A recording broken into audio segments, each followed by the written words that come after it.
ನಮಸ್ಕಾರ ಎಲ್ರಿಗೂ. ಬಸವರಾಜ್ ಬಯಾಲಜಿ ಅಕಾಡೆಮಿಗೆ ತಮಗೆಲ್ಲರಿಗೂ ಸ್ವಾಗತ. ನಾನು ನಿಮ್ಮ Basavaraj.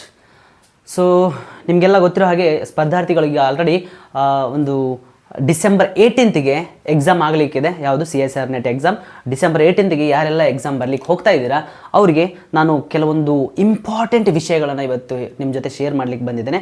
Before entering into the examination hall you should know these all things. ಯಾಕಂದರೆ ಸೊ ಈ ಒಂದು ವಿಷಯಗಳನ್ನು ನೀವು ತಿಳ್ಕೊಂಡ್ರೆ ಎಕ್ಸಾಮನ್ನು ಹೇಗೆ ಅಟೆಂಡ್ ಮಾಡಬೇಕು ಅನ್ನುವಂಥ ಒಂದು ಐಡಿಯಾ ಬರುತ್ತೆ ನಿಮಗೆ. ಓಕೆ, ಸೊ ಎಕ್ಸಾಮನ್ನು ಹೇಗೆ ಅಟೆಂಡ್ ಮಾಡಬೇಕಂತ ಗೊತ್ತಾಗಬೇಕಾದ್ರೆ ಮೊದಲಿಗೆ ಎಕ್ಸಾಮ್ ಪ್ಯಾಟರ್ನ ನಾವು ತಿಳ್ಕೊಬೇಕಾಗುತ್ತೆ. ಓಕೆ, ಆ ಕಾರಣಕ್ಕಾಗಿ ಇವತ್ತಿನ ದಿವಸ ನಾನು ಒಂದು ಎಕ್ಸಾಮ್ ಪ್ಯಾಟರ್ನ್ ಹೇಗಿರುತ್ತೆ ಮತ್ತು ಎಕ್ಸಾಮನ್ನು ಯಾವ ರೀತಿ ಅಟೆಂಡ್ ಮಾಡಿದ್ರೆ ನಾವು ಎಲ್ಲ ಕ್ವಶನ್ಸನ್ನು ಅಟೆಂಪ್ಟ್ ಮಾಡ್ಬೋದು ಅನ್ನೋದ್ರ ಬಗ್ಗೆ ಒಂದು ಸಣ್ಣ ಒಂದು ವಿಷಯವನ್ನು ನಾನು ನಿಮ್ಮ ಜೊತೆ ಇವತ್ತಿನ ದಿವಸ ಶೇರ್ ಮಾಡ್ಕೊಳ್ತೇನೆ. ಸೊ ಈ ವಿಷಯ ತುಂಬ ಇಂಪಾರ್ಟೆಂಟ್, ಕೇಳಲಿಕ್ಕೆ ತುಂಬ ಸಣ್ಣ ವಿಷಯ ಅಂತ ಅನಿಸುತ್ತೆ, ಬಟ್ ಎಕ್ಸಾಮ್ ಟೈಮಲ್ಲಿ ಇದು ತುಂಬ ಇಂಪಾರ್ಟೆಂಟ್ ಆಗಿರುತ್ತೆ.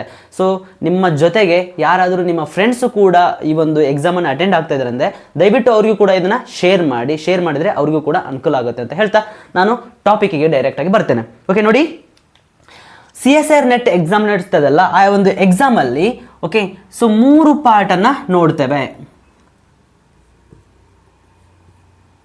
3 ಪಾರ್ಟನ್ನು ನೋಡ್ತೇವೆ. So first part is part A, part B and part C ಅಂತ ಮಾಡ್ತಾರೆ ಎಕ್ಸಾಮಲ್ಲಿ. ಮತ್ತು ಇನ್ನೊಂದು ನೆನಪಿರಲಿ, ಈ ಒಂದು ಎಕ್ಸಾಮ್ ನಡೆಯುವಂಥದ್ದು 3 ಅವರ್ಸಿಗೆ. ಓಕೆ, 3 ಅವರ್ಸಿಗೆ ನಡೀತದೆ. ಮತ್ತು ಇದು CBT ಅಂತ ಹೇಳ್ತೇವೆ, ಅಂದರೆ ಕಂಪ್ಯೂಟರ್ ಬೇಸ್ಡ್ ಟೆಸ್ಟ್ ಅಂತ ಹೇಳ್ತೇವೆ. ಓಕೆ, ಅಂದರೆ ಕಂಪ್ಯೂಟರಲ್ಲಿ ನಾವು ಎಕ್ಸಾಮನ್ನು ಬರೆಯುವಂಥದ್ದು. ನೋಡಿ, ಈ ಒಂದು ಪಾರ್ಟ್ A ಏನಿದೆ, ಸೊ ಪಾರ್ಟ್ A ಟೋಟಲ್ 20 ಮಾರ್ಕ್ಸಿಗೆ ಇರುತ್ತೆ. 20 ಮಾರ್ಕ್ಸಲ್ಲಿ ನಾವು ಕೇವಲ 20 ಕ್ವಶನ್ಸ್ ಇರುತ್ತೆ. 20 ಕ್ವಶನ್ಸಲ್ಲಿ ನಾವು 15 ಕ್ವಶನ್ಸನ್ನು ಅಟೆಂಡ್ ಮಾಡಿದರೆ ಆಯಿತು.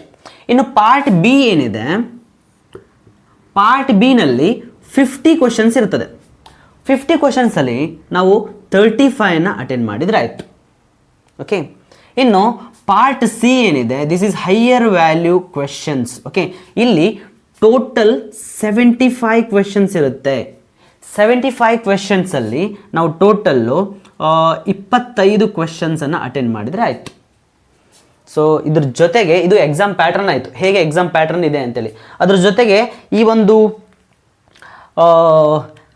ಪಾರ್ಟ್ A ಏನಿದೆ, ಪಾರ್ಟ್ ಎನಲ್ಲಿ ಪ್ರತಿಯೊಂದು ಕ್ವಶನ್ಸಿಗೆ ನಾವು ಆನ್ಸರನ್ನು ಸರಿಯಾಗಿ ಬರೆದ್ವಿ ಅಂತಂದರೆ ಎಷ್ಟು ಮಾರ್ಕ್ಸ್ ಸಿಗುತ್ತೆ ನಮಗೆ? ಪ್ರತಿಯೊಂದಕ್ಕೂ ಕೂಡ 2 ಮಾರ್ಕ್ಸ್ ಸಿಗುತ್ತೆ. ಓಕೆ, 2 ಮಾರ್ಕ್ಸ್ ಸಿಗುತ್ತೆ. ಅಂದರೆ ಎಷ್ಟಾಯಿತು? ಸೊ 15 × 2 ಈಸ್ 30 ಮಾರ್ಕ್ಸನ್ನು ನಾವು ಪಾರ್ಟ್ A ಇಂದ 30 ಮಾರ್ಕ್ಸನ್ನು ತೊಗೋಬೋದು. ಇನ್ನು ಪಾರ್ಟ್ B ಏನಿದೆ, ಪಾರ್ಟ್ B ನಲ್ಲಿ ಕೂಡ ಸೊ ಪ್ರತಿಯೊಂದು ಕ್ವಶನ್ಸನ್ನು ಸರಿಯಾಗಿ ನಾವು ಅಟೆಂಡ್ ಮಾಡಿದ್ವಿ ಅಂತಂದರೆ 2 ಮಾರ್ಕ್ಸ್ ಸಿಗುತ್ತೆ. ಆವಾಗ ಏನಾಯಿತು? 35 × 2 ದಟ್ ಈಸ್ 70. ಓಕೆ, 70 ಮಾರ್ಕ್ಸ್ ನಮಗೆ ಪಾರ್ಟ್ B ಇಂದ ತೆಗಿಬೋದು. ಓಕೆ, ಒಟ್ಟಾರೆಯಾಗಿ ಪಾರ್ಟ್ A ಮತ್ತು ಪಾರ್ಟ್ B ಇಂದ ಟೋಟಲ್ ನಾವು 100 ಮಾರ್ಕ್ಸನ್ನು ತೆಗಿಬೋದು. ಇನ್ನು ಪಾರ್ಟ್ Cಗೆ ಬಂದ್ವಿ ಅಂತಂದರೆ ನೋಡಿ, ಪಾರ್ಟ್ C ಏನಿದೆ ಇದು ಹೈಯರ್ ವ್ಯಾಲ್ಯೂ ಹೊಂದಿರುವಂಥ ಕ್ವೆಶನ್ಸ್ ಆಗಿರುತ್ತೆ ಇಲ್ಲಿ. ಸೊ ಪ್ರತಿಯೊಂದು ಕ್ವಶನ್ಸ್ಗೆ ನಾವು ಸರಿಯಾದ ಆನ್ಸರ್ ಬರ್ದ್ವಿ ಅಂತ ಇಟ್ಕೊಳ್ಳಿ, 4 ಮಾರ್ಕ್ಸ್ ಸಿಗುತ್ತೆ ನಮಗೆ. ಓಕೆ, 4 ಮಾರ್ಕ್ಸ್ ಸಿಗುತ್ತೆ. ಅಂದರೆ ಎಷ್ಟಾಯ್ತು ಇಲ್ಲಿ? 25 × 4 ದಟ್ ಈಸ್ 100 ಮಾರ್ಕ್ಸ್. ನೋಡಿ, ಟೋಟಲ್ 100 ಮಾರ್ಕ್ಸು ಎಲ್ಲಿಂದ ಬರುತ್ತೆ ನಮಗೆ? ಪಾರ್ಟ್ C ಇಂದನೇ ಬರುತ್ತೆ. ಇನ್ನು ಟೋಟಲ್ ಎಲ್ಲ ಸೇರಿಸಿದ್ವಿ ಅಂತಂದರೆ ಈ ಒಂದು ಎಕ್ಸಾಮ್ ನಡೆಯುವಂಥದ್ದು 200 ಮಾರ್ಕ್ಸಿಗೆ. ಓಕೆ, 200 ಮಾರ್ಕ್ಸಿಗೆ CSIR ನೆಟ್ ಎಕ್ಸಾಮ್ ನಡೀತದೆ. ಇದು ನಿಮಗೆ ಗೊತ್ತಿರಲಿ. ಸೊ ಅದ್ರ ಜೊತೆಗೆ ಇನ್ನೊಂದು ವಿಷಯ ನಿಮ್ಗೆ ಏನು ಹೇಳಬೇಕಂತಂದರೆ, ಈ ಒಂದು ಪಾರ್ಟ್ A ಏನಿದೆ, ಸೊ ಪಾರ್ಟ್ A ಎಲ್ಲ ಸಬ್ಜೆಕ್ಟಿನವರಿಗೂ, ದಟ್ ಇನ್ಕ್ಲೂಡ್ ಲೈಫ್ ಸೈನ್ಸ್ ಆಗಿರ್ಬೋದು, ಕೆಮಿಕಲ್ ಸೈನ್ಸ್ ಆಗಿರ್ಬೋದು, ಮ್ಯಾಥಮೆಟಿಕಲ್ ಸೈನ್ಸ್ ಆಗಿರ್ಬೋದು, ಅಥವಾ ಫಿಸಿಕಲ್ ಸೈನ್ಸ್ ಆಗಿರ್ಬೋದು, ಎಲ್ಲ ಒಂದು ಪೇಪರಿಗೂ ಕೂಡ ಸೇಮ್ ಆಗಿರ್ತದೆ. ಓಕೆ, ಇಲ್ಲಿ ಈ ಒಂದು ಪಾರ್ಟ್ A ಏನಿದೆ ಎಲ್ರಿಗೂ ಕೂಡ ಸೇಮ್ ಆಗಿರ್ತದೆ. ಓಕೆ, ಇನ್ನು ಪಾರ್ಟ್ B ಏನಿದೆ, ಪಾರ್ಟ್ B ಸಬ್ಜೆಕ್ಟ್ ಸ್ಪೆಸಿಫಿಕ್ ಆಗಿರುವಂಥ ಕ್ವೆಶನ್ಸ್ ಬರ್ತದೆ. ಇಲ್ಲಿ ತುಂಬ ಮಾಡ್ರೇಟ್ ಕ್ವಶನ್ಸ್ ಬರುವಂಥದ್ದು, ತುಂಬ ಟಫ್ ಆಗಿರಲ್ಲ, ಮಾಡ್ರೇಟ್ ಆಗಿರ್ತದೆ ಕ್ವಶನ್ಸ್, ಅಟೆಂಡ್ ಮಾಡ್ಬೋದು. ಇನ್ನು ಪಾರ್ಟ್ C ಏನಿದೆ, ಪಾರ್ಟ್ C ನಲ್ಲಿ ಕೇಳುವಂಥ ಕ್ವಶನ್ಸ್ ಹೇಗಿರುತ್ತೆ ಅಂದರೆ ಅದು ರಿಸರ್ಚ್ ಲೆವೆಲ್ ಇರುವಂಥ ಕ್ವಶನ್ಸ್ ಇರುತ್ತೆ. ಓಕೆ, ಯಾಕಂದರೆ ಈಗ ಈ ಒಂದು ಎಕ್ಸಾಮನ್ನು ಕ್ಲಿಯರ್ ಮಾಡ್ಕೊಂಡಿದ್ಮೇಲೆ ಐದರ್ ಅವರು ಒಂದು ಅಸಿಸ್ಟೆಂಟ್ ಪ್ರೊಫೆಸರ್ ಆಗಿ ಜಾಯ್ನ್ ಆಗಬೇಕು ಇಲ್ಲ ಅಂದರೆ PhDಗೆ ಜಾಯ್ನ್ ಆಗಬೇಕು, ರಿಸರ್ಚರ್ ಆಗಿ ಜಾಯ್ನ್ ಆಗಬೇಕಾಗುತ್ತದೆ. ಅದಕ್ಕೋಸ್ಕರ ಅದನ್ನು ಟೆಸ್ಟ್ ಮಾಡೋಕ್ಕೋಸ್ಕರ ಅವರು ರಿಸರ್ಚ್ ಲೆವೆಲ್ ಕ್ವೆಶನ್ಸನ್ನು ಈ ಒಂದು ಪಾರ್ಟಲ್ಲಿ ಇಟ್ಟಿದ್ದಾರೆ. ಓಕೆ, ಸೊ ಇನ್ನು ಎಕ್ಸಾಮ್ ಪ್ಯಾಟರ್ನ್ ಹೇಗಿದೆ ಅಂತ ನಮ್ಗೆ ಗೊತ್ತಾಯಿತು. ಸೊ ಇನ್ನೊಂದು ತಿಳ್ಕೊಳ್ಳಿ, ನಾವು ಸ್ಟಾರ್ಟಿಂಗಲ್ಲೇ ಏನಾದರೂ ಪಾರ್ಟ್ ಎ ಇಂದ ಸ್ಟಾರ್ಟ್ ಮಾಡಿದ್ವಿ ಅಂತ ತಿಳ್ಕೊಳ್ಳಿ. ಪಾರ್ಟ್ ಎ ಇಂದ ನಾವು ಸ್ಟಾರ್ಟ್ ಮಾಡಿದಾಗ ಏನಾಗುತ್ತೆ ಅಂತಂದರೆ ಇಲ್ಲಿ ಆ್ಯಪ್ಟಿಟ್ಯೂಡ್ ಇರುತ್ತೆ, ಅಂದರೆ ಅಲ್ಲಿ ಕ್ಯಾಲ್ಕುಲೇಷನ್ ಇರುತ್ತೆ, ಕೆಲವೊಂದು ತಲೆನ ಖರ್ಚು ಮಾಡಿ ಮಾಡುವಂಥ ಕ್ವೆಶನ್ಸ್ ಜಾಸ್ತಿ ಇರುತ್ತೆ. ಸೊ ಆವಾಗ ಏನಾಗುತ್ತೆ ಅಂದರೆ ನಮಗೆ ಟೈಮ್ ಹೋಗಿದೆ ಗೊತ್ತಾಗಲ್ಲ. ಇಲ್ಲಿ ಸಡನ್ನಾಗಿ ಟೈಮ್ ಜಾಸ್ತಿ ಆದ ತಕ್ಷಣ ಅಯ್ಯೋ ಟೈಮ್ ಆಯಿತು ಅಂತೇಳಿ ನಾವು ಗಡಿಬಿಡಿ ಮಾಡಿಕೊಂಡು ಮತ್ತೆ ಪಾರ್ಟ್ ಬಿ ಪಾರ್ಟ್ ಸಿನ ಅಟೆಂಡ್ ಮಾಡ್ಲಿಕ್ಕೆ ಹೋಗ್ತೇವೆ. ಅದು ತುಂಬ ರಾಂಗ್ ಮೆಥಡ್. ಸೊ ಅದನ್ನು ಮಾಡ್ಲಿಕ್ಕೆ ಹೋಗಬೇಡಿ. ಓಕೆ, ಫಸ್ಟಿಗೆ ನೀವೇನು ಮಾಡಬೇಕಂತಂದರೆ ಫಸ್ಟ್ ಪಾರ್ಟ್ ಸಿ ಇಂದ ಸ್ಟಾರ್ಟ್ ಮಾಡಿ. ಪಾರ್ಟ್ ಸಿನಲ್ಲಿ ಕೆಲವೊಂದು ನಿಮಗೆ ಕ್ವೆಶನ್ಸ್ ಏನಿರುತ್ತೆ ಅಂದರೆ ತುಂಬ ಈಸಿ ಕ್ವೆಶನ್ಸ್ ಕೂಡ ಇರುತ್ತದೆ. ಸೊ ಲೈಕ್ ಇಲ್ಲಿ ನಿಮಗೆ ಯಾವುದು ಫಿಲ್ ಇನ್ ದಿ ಬ್ಲ್ಯಾಂಕ್ಸ್ ಇರುತ್ತೆ. Okay, fill in the blanks ಆಗಿರ್ಬೋದು, ಆಮೇಲೆ ಮ್ಯಾಚ್ ದಿ ಫಾಲೋವಿಂಗ್ ಆಗಿರ್ಬೋದು, ಮ್ಯಾಚ್ ದಿ ಫಾಲೋವಿಂಗ್ ಆಗಿರ್ಬೋದು. ಓಕೆ, ಮತ್ತು ಕೆಲವೊಂದು ಈ ಓಕೆ ರಿಸರ್ಚ್ ರಿಲೇಟೆಡ್ ಕ್ವಶನ್ಸ್ ಕೂಡ ತುಂಬ ಈಸಿಯಾಗಿ ಕೇಳಿರ್ತಾರೆ. ನಿಮಗೆ ಅದು ಮೆಥಡ್ ಅರ್ಥ ಆಗಿದ್ದರೆ, ಮೆಥಡ್ಸ್ ಗೊತ್ತಿದ್ದರೆ ಅದನ್ನು ಕೂಡ ನೀವು ಚೆನ್ನಾಗಿ ಆನ್ಸರ್ ಮಾಡ್ಬೋದು. ಸೊ ನೀವು ನೋಡಿ ಬೇಕಾದರೆ ಆ ಕ್ವಶನ್ ಪೇಪರನ್ನು ನೀವು ತೆಗೆದು ನೋಡಿದ್ರೆ ಈ ಒಂದು match the following questions maximum ಇರ್ತದೆ ಅದರಲ್ಲಿ. ಓಕೆ, ಮತ್ತು ಎನಾಲಿಟಿಕಲ್ ಕ್ವಶನ್ಸ್ ಎಲ್ಲ ಇರ್ತದೆ. ನಿಮಗೆ ಯಾವುದು ಈಸಿ ಅನಿಸ್ತದೆ ಮೊದಲಿಗೆ ಆ ಕ್ವಶನ್ಸನ್ನು ಅಟೆಂಡ್ ಮಾಡಿಬಿಡಿ, ಯಾವುದು ಪಾರ್ಟ್ ಸಿನಲ್ಲಿ. ಅದಾದ ನಂತರ ಯಾವುದೆಲ್ಲ ನಿಮಗೆ ಟಫ್ ಅನಿಸ್ತದೆ, ಅಂದರೆ ನಿಮಗೆ ಅರ್ಥ ಮಾಡ್ಕೊಳ್ಳೋಕೆ ಕಷ್ಟ ಅನಿಸ್ತದೆ, ಅದನ್ನು ಸ್ಕಿಪ್ ಮಾಡಿಬಿಡಿ. ಟೈಮ್ ವೇಸ್ಟ್ ಮಾಡಬೇಡಿ ಜಾಸ್ತಿ. ಯಾಕಂದರೆ ನಿಮಗೆ ಇಲ್ಲಿ ಜಾಸ್ತಿ 25 ಕ್ವಶನ್ಸ್ ಮಾತ್ರ ಅಟೆಂಡ್ ಮಾಡಲಿಕ್ಕೆ ಇರೋದು. ಇನ್ನು ನಿಮಗೆ ಎಷ್ಟು 50 ಕ್ವಶನ್ಸ್ ಜಾಸ್ತಿ ಉಳಿತದೆ ಇಲ್ಲಿ. ಓಕೆ, ಅದರಲ್ಲಿ ನೀವು ಸೆಲೆಕ್ಟ್ ಮಾಡ್ಕೊಂಡು ಬರಿಬೋದು. ಯಾವುದೋ ಒಂದು ಕ್ವಶನ್ಸಿಗೆ ಸ್ಟ್ರಕ್ ಆಗಿ ಅಲ್ಲೇ ಕೂರೋದು ಬೇಡ, ಟೈಮ್ ವೇಸ್ಟ್ ಆಗುತ್ತೆ. ಆ ಥರ ಮಾಡ್ಲಿಕ್ಕೆ ಹೋಗಬೇಡಿ. ಏನು ಮಾಡಿ, ಸೊ ಯಾವುದೆಲ್ಲ ನಿಮಗೆ ಈಸಿ ಅನಿಸುತ್ತೆ ಆ ಕ್ವಶನ್ಸನ್ನು ಮೊದಲಿಗೆ ಅಟೆಂಡ್ ಮಾಡ್ಕೊಂಡು ಬಂದುಬಿಡಿ. ಅಟೆಂಡ್ ಮಾಡ್ಕೊಂಡಾದ್ಮೇಲೆ ಮತ್ತೆ ಟೈಮ್ ಉಳಿದ್ರೆ ಮತ್ತೆ ನೀವು ಇನ್ನೊಂದ್ಸರಿ ಆ ಒಂದು ಕ್ವಶನ್ಸನ್ನು ಅಟೆಂಡ್ ಮಾಡಿದ್ರೆ ಆಯಿತು, ಈಸಿ ಇದೆ ಅಂತಂದರೆ. ಸೊ ಫಸ್ಟಿಗೆ ಏನು ಮಾಡಬೇಕು, ತುಂಬ ಈಸಿ ಕ್ವಶನ್ಸನ್ನು ಮೊದಲಿಗೆ ಅಟೆಂಡ್ ಮಾಡಿ, ಈಸಿ ಕ್ವಶನ್ಸನ್ನು ಅಟೆಂಡ್ ಮಾಡಿ, ಮತ್ತೊಳ್ಳಿ ಮಾಡ್ರೇಟ್ ಇರುವಂಥದ್ದನ್ನು ಮತ್ತು ತುಂಬ ಟಫ್ ಇರುವಂಥದ್ದನ್ನು ಸ್ಕಿಪ್ ಮಾಡಬೇಡಿ. ಓಕೆ, ಸೊ ನೆಕ್ಸ್ಟ್ ಆಮೇಲೆ ಪಾರ್ಟ್ ಬಿಗೆ ಬನ್ನಿ. ಪಾರ್ಟ್ ಬಿನಲ್ಲಿ ಸ್ಟ್ರೈಟ್ ಕ್ವಶನ್ಸ್ ಇರ್ತದೆ. ಇಲ್ಲಿ ಎನಾಲಿಟಿಕಲ್ ಆಗಲಿ ರಿಸರ್ಚ್ ಲೆವೆಲ್ ಆಗಿ ಕ್ವಶನ್ಸ್ ಇರಲ್ಲ, ತುಂಬ ಸ್ಟ್ರೈಟ್ ಕ್ವಶನ್ಸ್ ಇರ್ತದೆ.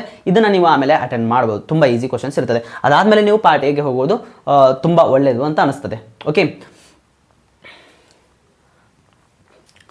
ನೋಡಿ, ಎಕ್ಸಾಮಿಗೆ ನೀವು ಎಕ್ಸಾಮ್ ಸೆಂಟ್ರಿಗೆ ಹೋಗಿ ಕೂತ ಮೇಲೆ ಸ್ವಲ್ಪ ಡೀಪ್ ಬ್ರೀತ್ ತೊಗೊಳ್ಳಿ ಫಸ್ಟಿಗೆ. ಅದಾದಮೇಲೆ ಎಕ್ಸಾಮನ್ನು ಸ್ಟಾರ್ಟ್ ಮಾಡಿ. ಓಕೆ, ಮತ್ತು ಏನಂತಂದರೆ ಸೊ ನಿಮ್ಮ ಒಂದು ಹಾಲ್ ಟಿಕೆಟನ್ನು ಯಾವುದೇ ಕಾರಣಕ್ಕೂ ಮರ್ತು ಹೋಗಬೇಡಿ. ಹಾಲ್ ಟಿಕೆಟನ್ನು ತೊಗೊಳ್ಳಿ. ಅದ್ರ ಜೊತೆಗೆ ಅಲ್ಲಿ ಪೆನ್ ಮೇ ಬಿ ಅಲ್ಲೇ ಪ್ರೊವೈಡ್ ಮಾಡ್ತಾರೆ. ನಿಮಗೇನಾದರೂ ರಫ್ ವರ್ಕ್ ಮಾಡಲಿಕ್ಕಿದ್ರೆ ಯಾವುದೇ ಒಂದು ಮೆಟೀರಿಯಲ್ನ ನೀವು ಒಳಗಡೆ ತೊಗೊಂಡು ಹೋಗಲಿಕ್ಕೆ ನಿಮಗೆ ಅಲೋ ಇರಲ್ಲ. ಸೊ ಡಿಜಿಟಲ್ ವಾಚ್ ಆಗಿರ್ಬೋದು ಅಥವಾ ಡಿಜಿಟಲ್ ವಾಚ್ ಆಗಿರ್ಬೋದು ಅಥವಾ ಯಾವುದೇ ಒಂದು ಎಲೆಕ್ಟ್ರಿಕ್ ಐಟಮ್ಸನ್ನು ಕೂಡ ಒಳಗಡೆ ಎಂಟ್ರಿ ಮಾಡಲಿಕ್ಕೆ ಅಲೋ ಇರಲ್ಲ. ಸೊ ಯಾವುದಕ್ಕೂ ಒಂದು ಫೋಟೋ ಕಾಪಿ ನಿಮ್ಮದು ಇಟ್ಕೊಂಡಿರಿ. ಮತ್ತು ಅದ್ರ ಜೊತೆಗೆ ಏನು ನಿಮ್ಮ ಹಾಲ್ ಟಿಕೆಟನ್ನು ಮಾತ್ರ ಯಾವುದೇ ಕಾರಣಕ್ಕೂ ಮರಿಬೇಡಿ. ಸೊ ಇವನ್ನೆಲ್ಲ ಐಟಮ್ಸನ್ನು ತೊಗೊಂಡು ಎಕ್ಸಾಮ್ ಸೆಂಟ್ರಿಗೆ ಎಂಟ್ರಿ ಕೊಡಿ. ಸೊ ಎಕ್ಸಾಮ್ ಸೆಂಟ್ರಿಗೆ ಎಂಟ್ರಿ ಕೊಟ್ಟು ಅದಾದಮೇಲೆ ಏನಿದೆ, ಎಕ್ಸಾಮನ್ನು ಬರೆಯುವಾಗ ಈ ಒಂದು ಮೆಥಡನ್ನು ನೀವು ಫಾಲೋ ಮಾಡಿದರೆ ತುಂಬ ಒಳ್ಳೆಯದು ಅಂತ ನನ್ನ ಒಂದು ಅನಿಸಿಕೆ. ಯಾಕಂತಂದರೆ ನೀವು ಪಾರ್ಟ್ ಎ ಇಂದ ಸ್ಟಾರ್ಟ್ ಮಾಡಿದ್ರಿ ಅಂತ ಇಟ್ಕೊಳ್ಳಿ, ನಿಮಗೆ ಟೈಮ್ ಹೋಗಿದ್ದೇ ಗೊತ್ತಾಗಲ್ಲ. ಸೊ ಅವಾಗ ಏನಾಗುತ್ತೆ, ಸಡನ್ನಾಗಿ ಒಂದು ಪಾರ್ಟ್ ಎ ಮುಗಿಯೋಷ್ಟೊತ್ತಿಗೆ ತುಂಬ ಟೈಮ್ ಆಗಿರುತ್ತೆ. ಔಟ್ ಆಫ್ 3 ಅವರ್ಸಲ್ಲಿ ನಿಮಗೆ ಏನಾದರೂ 1 ಅವರ್ ಇಲ್ಲೇ ಹೋಯಿತು ಅಂತಂದರೆ 2 ಅವರ್ಸಲ್ಲಿ ಎರಡೂ ಕೂಡ ಅಟೆಂಡ್ ಮಾಡಲಿಕ್ಕೆ ಆಗಲ್ಲ ನಿಮಗೆ. ಓಕೆ, ಹಾಗಾಗಿ ಫಸ್ಟಿಗೆ ನೀವು ಪಾರ್ಟ್ ಸಿ ಇಂದ ಸ್ಟಾರ್ಟ್ ಮಾಡಿದರೆ ಅಂತ ಇಟ್ಕೊಳ್ಳಿ. ಪಾರ್ಟ್ ಸಿನಲ್ಲಿ ನಿಮಗೆ ನೋಡಿ ಜಾಸ್ತಿ ಕ್ವಶನ್ಸನ್ನು ಅಟೆಂಡ್ ಮಾಡಲಿಕ್ಕಿಲ್ಲ, 25 ಕ್ವಶನ್ಸನ್ನು ಮಾತ್ರ ಅಟೆಂಡ್ ಮಾಡಲಿಕ್ಕಿರೋದು. ಸೊ ಇನ್ನೂ 50 ಕ್ವಶನ್ಸ್ ಎಕ್ಸ್ಟ್ರಾ ಇದೆ. ಇಲ್ಲಿ 50 ಕ್ವಶನ್ಸ್ ಎಕ್ಸ್ಟ್ರಾ ಇದೆ. ಅಂದರೆ ನೀವು ಇಲ್ಲಿ ಆರಿಸ್ಕೋಬಹುದು ಯಾವುದೊಂದು ಈಸಿ ಕ್ವಶನ್ಸ್ ಇದೆ, ಆ ಈಸಿ ಕ್ವಶನ್ಸನ್ನು ಅಟೆಂಡ್ ಮಾಡ್ಬೋದು. ಅಟೆಂಡ್ ಮಾಡಿ ಟಫ್ ಇರೋದನ್ನು ನೀವು ಬಿಡ್ಬೋದು. ಓಕೆ, ಹಾಗಾಗಿ so better you should start with the part C portion. Okay, ಅಲ್ಲಿಂದ ನೀವು ಸ್ಟಾರ್ಟ್ ಮಾಡಿದ್ರೆ ಟೈಮ್ ಉಳಿದ್ರೆ ನೀವು ಏನು ಮಾಡ್ಬೋದು, ಪಾರ್ಟ್ ಎನ ಕೂಡ ಅಟೆಂಡ್ ಮಾಡ್ಬೋದು. ಓಕೆ, ಸೊ ಹಾಗಾಗಿ ಎಲ್ರಿಗೂ ನಾನು ಹೇಳೋದಿಷ್ಟೇ, ಯಾರೂ ಕೂಡ ಭಯ ಪಡಬೇಡಿ ಎಕ್ಸಾಮಿಗೆ. ಸೊ ಎಕ್ಸಾಮ್ ತುಂಬ ಈಸಿ ಮೆಥಡಲ್ಲೇ ಬಂದಿರುತ್ತೆ. ನಾವು ಕೆಲವೊಂದು ಮೆಥಡ್ಗಳನ್ನು ಫಾಲೋ ಮಾಡಿದ್ರೆ ಅದೇನು ಪಾಸ್ ಆಗೋದೇನು ದೊಡ್ಡ ಮಾತಲ್ಲ. ಮತ್ತೆ ನಾನು ಇನ್ನೊಂದು ಸರಿ ನಿಮಗೆ ನೆನಪಿಸ್ತೇನೆ. ಸೊ ಟೋಟಲ್ಲು ಪ್ರತಿ ವರ್ಷವೂ ಕೂಡ ಅರೌಂಡ್ 2 ಲ್ಯಾಕ್ ಜನ ಇದನ್ನು ಅಪ್ಲೈ ಮಾಡ್ತಾರೆ. ಅಪ್ಲೈ ಮಾಡಿದ್ರೆ ಅದರಲ್ಲಿ 7,000 ಮಾತ್ರ ಏನಾಗ್ತಾರೆ, ಕ್ವಾಲಿಫೈ ಆಗ್ತಾರೆ. ಅಂದರೆ ಕಾಂಪಿಟೇಷನ್ ಜಾಸ್ತಿ ಇದೆ. ಸೊ ಹಾಗಾಗಿ ನೀವು ಹಾರ್ಡ್ ವರ್ಕ್ ಮಾಡೋದ್ರ ಜೊತೆಗೆ ಸ್ಮಾರ್ಟ್ ವರ್ಕ್ ಕೂಡ ಮಾಡಬೇಕಾಗುತ್ತೆ. ನಾನು ಅದಕ್ಕೋಸ್ಕರ ಕೆಲವೊಂದು ಟ್ರಿಕ್ಸನ್ನು ನಿಮ್ಮ ಮುಂದೆ ತರಬೇಕಂತ ಇದ್ದೇನೆ. ಸೊ ಆ ಟ್ರಿಕ್ಸನ್ನು ನೆಕ್ಸ್ಟ್ ಇನ್ನೊಂದು ವಿಡಿಯೋದಲ್ಲಿ ಮಾಡಿ ನಾನು ನಿಮಗೆ ಹಾಕುವಂಥ ಪ್ರಯತ್ನ ಮಾಡ್ತೇನೆ. ಸೊ ಹಾಗಾಗಿ ಎಲ್ಲರೂ ಕೂಡ ಚೆನ್ನಾಗಿ ಓದಿ ಪ್ರಿಪೇರ್ ಆಗಿ ಚೆನ್ನಾಗಿ ಎಕ್ಸಾಮ್ ಬರೀರಿ ಅಂತ ಹೇಳ್ತಾ ಎಲ್ರಿಗೂ ನಾನು ವಿಶೇಷ ಮಾಡ್ತಾ ನನ್ನ ಈ ಒಂದು ವಿಡಿಯೋನ ಮುಗಿಸ್ತೇನೆ. ಎಲ್ರಿಗೂ ಆಲ್ ದ ಬೆಸ್ಟ್. ಓಕೆ.